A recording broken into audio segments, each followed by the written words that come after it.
নমস্কার বন্ধুরা, কেমন আছো তোমরা? আশা করি তোমরা যে যেখানেই আছো সকলেই ভালো আছো, সুস্থ আছো। আর আমিও খুব ভালো আছি গো। আমি জ্যোৎস্না, আমার ব্লগ চ্যানেলে তোমাদের সকলকে স্বাগত আর অনেক অনেক ভালোবাসা রইল। বন্ধুরা, এখন বাজে বিকেল 5:30, আর এখন আমি এসেছি ছাদে। আর এই ছাদে দেখো একটা লেবু গাছ হয়েছে, তাতে দুটো সুন্দর সুন্দর মৌসুমি লেবু হয়েছে। আরও কিছু ছোট ছোট হয়েছিল। আর এই দেখো কিছু আদা গাছও রয়েছে।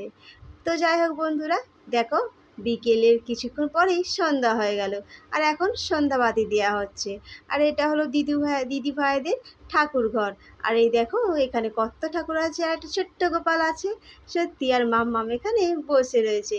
আর এই গোপালের পুজো দেওয়ার পর যে মিষ্টিটা থাকে, জানো ছোটবেলায় যখন মাম্মাম আসতো তখন ওকেই আগে দেওয়া হতো। তো যাই হোক, সেসব পরের কথা। পরের কথা নয়, আগের কথা। আর এদিক থেকে দেখো আমি রেডি হয়ে নিয়েছি একটু, মানে নাইটি পরিনি, একটু শাড়ি পরে রেডি হয়ে নিয়েছি। আর এখানে দেখো দিদি ভাইরা সব সবজি কাটছে, কারণ আজকে একটু ফিস্ট হবে। মানে আমাদের বিল্ডিংয়ে যতজন থাকি সবাই মিলে একটু ফিস্টের আয়োজন করা হয়েছে। আর এই ফিস্টটা দিচ্ছে ডলু সোনার পাপা।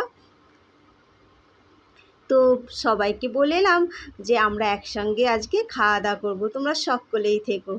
আর সকলেই মিলে কাজকর্ম করো, সকলেই মিলে খাওয়া দাওয়া করবো, কারণ আমি তো বিশেষ কিছু কাজ করতে পারবো না ছোট্ট ডেলে শোনার জন্য।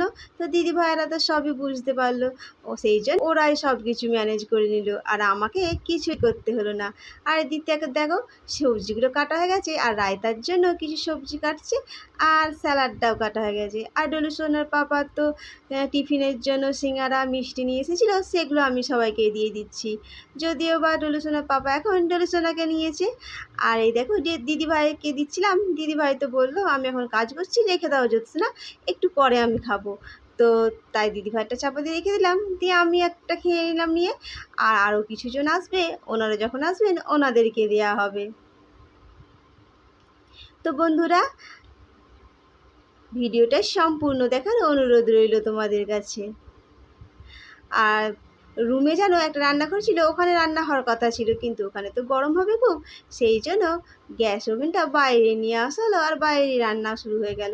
আর দিদিভাই দেখো কড়াইটা বসিয়ে দিয়েছিল, আর পাঁপড়টা ভাজা শুরু করে দিয়েছে। এইদিকে আর একজন দিদিভাই আছে, সে দেখো পাঁপড়গুলো ছেড়ে দিচ্ছে আস্তে আস্তে। আর এদিকে আমাদের রুমে দেখো একটা স্যারের মেয়ে এসেছে, মানে স্যারকে নিমন্ত্রণ করা হয়েছিল, উনি ওনার স্ত্রী এসেছিলেন। তো ওনার মেয়ে মামার সঙ্গে খেলছে, আর ডলুর সঙ্গে শুয়ে রয়েছে দেখো। তো এদিকে ওরা খেলা করছে, আমি একবার ছাদে চলে এলাম। আর এসে দেখি তো সব কিছুই হয়ে গেছে, রাইসটাও হয়ে গেছে, আর এদিকে দেখো চিকেনটা করছে, আর এই যে ভাইটা রান্না করছে। এই ভাইটা হলো মহারাষ্ট্রে থাকে, ওখানে রেস্টুরেন্টে কাছে। আর সেই জন্য ওই বিরিয়ানিটা আজকে বানালো। আর সত্যি ওর জন্যই মহারাষ্ট্রের রেস্টুরেন্টের স্টাইলের বিরিয়ানি খেলাম। আর সত্যি বিরিয়ানিটা না খুব ভালো হয়েছিল খেতে। দেখো কীরকমভাবে বানালো। আর এদিকে দিদিভাই দেখো তাড়াতাড়ি করে আসতে নিচে গিয়েছিল, নিচে দোকান আছে তো, গিয়েছিল একবার। আর এখন তাড়াতাড়ি করে উঠে এলো উপরে। আর এই দেখো বিরিয়ানিটা রেডি করে নিচ্ছে। আর এই দেখো খবরে কাগজ দিয়ে কি সুন্দরভাবে বসিয়ে দিয়েছে। আর রান্নাবান্না সব কমপ্লিট হয়ে গেছে, আমি ছাদে আসছি, ছাদে খাওয়া দাওয়া হবে। তো দিদিভাই বললো তুমি কি ভিডিও করতে চাচ্ছ না? আর এরকমভাবে আছি বলে লজ্জা পেয়ে মুখে চাপা দিয়ে দিল।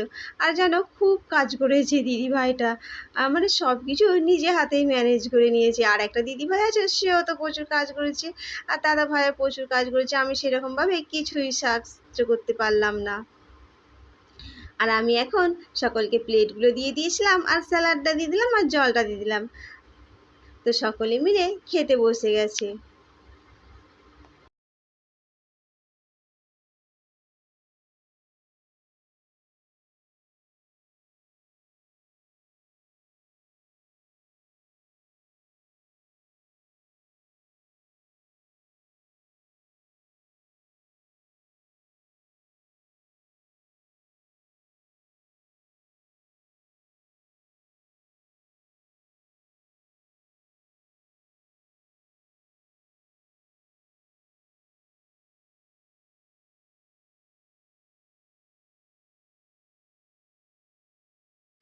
আর এখন বাজে জানো রাত 10:30, আর এখনই আমরা সকলে মিলে খাওয়া দাওয়া করছি।